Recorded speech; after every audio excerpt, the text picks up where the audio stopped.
एक गांव में एक बूढ़ा आदमी रहता था जो बहुत बूढ़ा हो चुका था, जिस वजह से उसे कम दिखाई देता था और बहुत कमजोर हो गया था।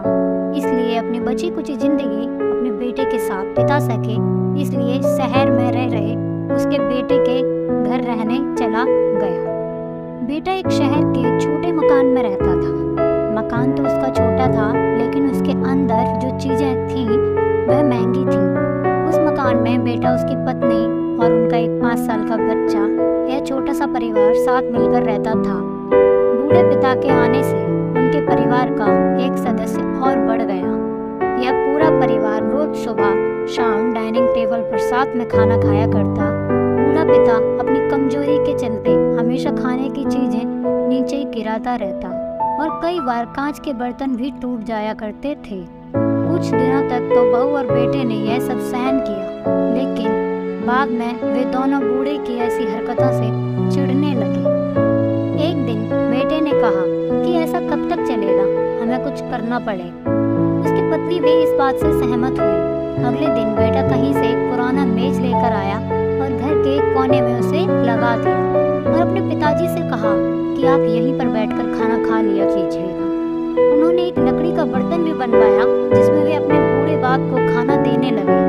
अपने कांच के कीमती बर्तन बचाने के लिए अपने बूढ़े बाप को लकड़ी का बर्तन देने में उन्हें जरा भी शर्म नहीं हुई।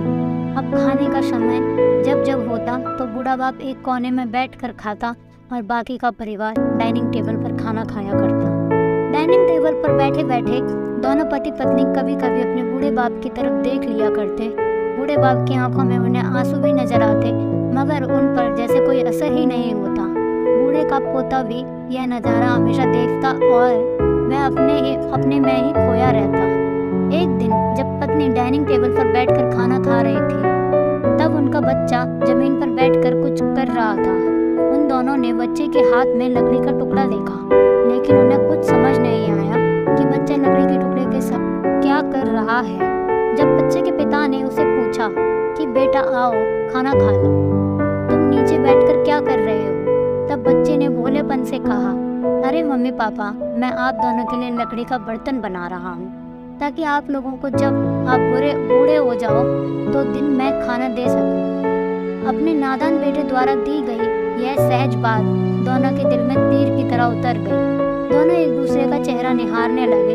बिना कुछ कहे ही दोनों की आंखों में पानी आ गया और उन्हें अपने भविष्य की किताब अपने आप को आंखों के सामने खुलती हुई नजर आई। उन्हें समझने में ज़्यादा देर नहीं लगी कि अब उन्हें आगे क्या करना पड़ेगा। अगले दिन कमरे के कोने से वह पुराना मेज हट गया और अब बूढ़ा पिता और बाकी का परिवार साथ में मिलकर फिर से खाना खाने लगे। बूढ़े की कमजोरी की वजह से हो रही गलतियां भी अब किसी को नहीं चिढ़ाती थी। दोस्तों, यह कहानी हमें बताती है, हर वह पत्ता जो आज हरा है वह कल सूखेगा और डाली से नीचे भी गिरेगा। इसलिए हमें अपने बड़े बूढ़ों को हमेशा ख्याल रखना चाहिए और हमें हमारे माता पिता और बुजुर्गों के साथ वैसा ही व्यवहार करना चाहिए जैसा हम चाहते हैं कि हमारे बूढ़े होने के बाद हमारे बच्चे हमारे साथ करें।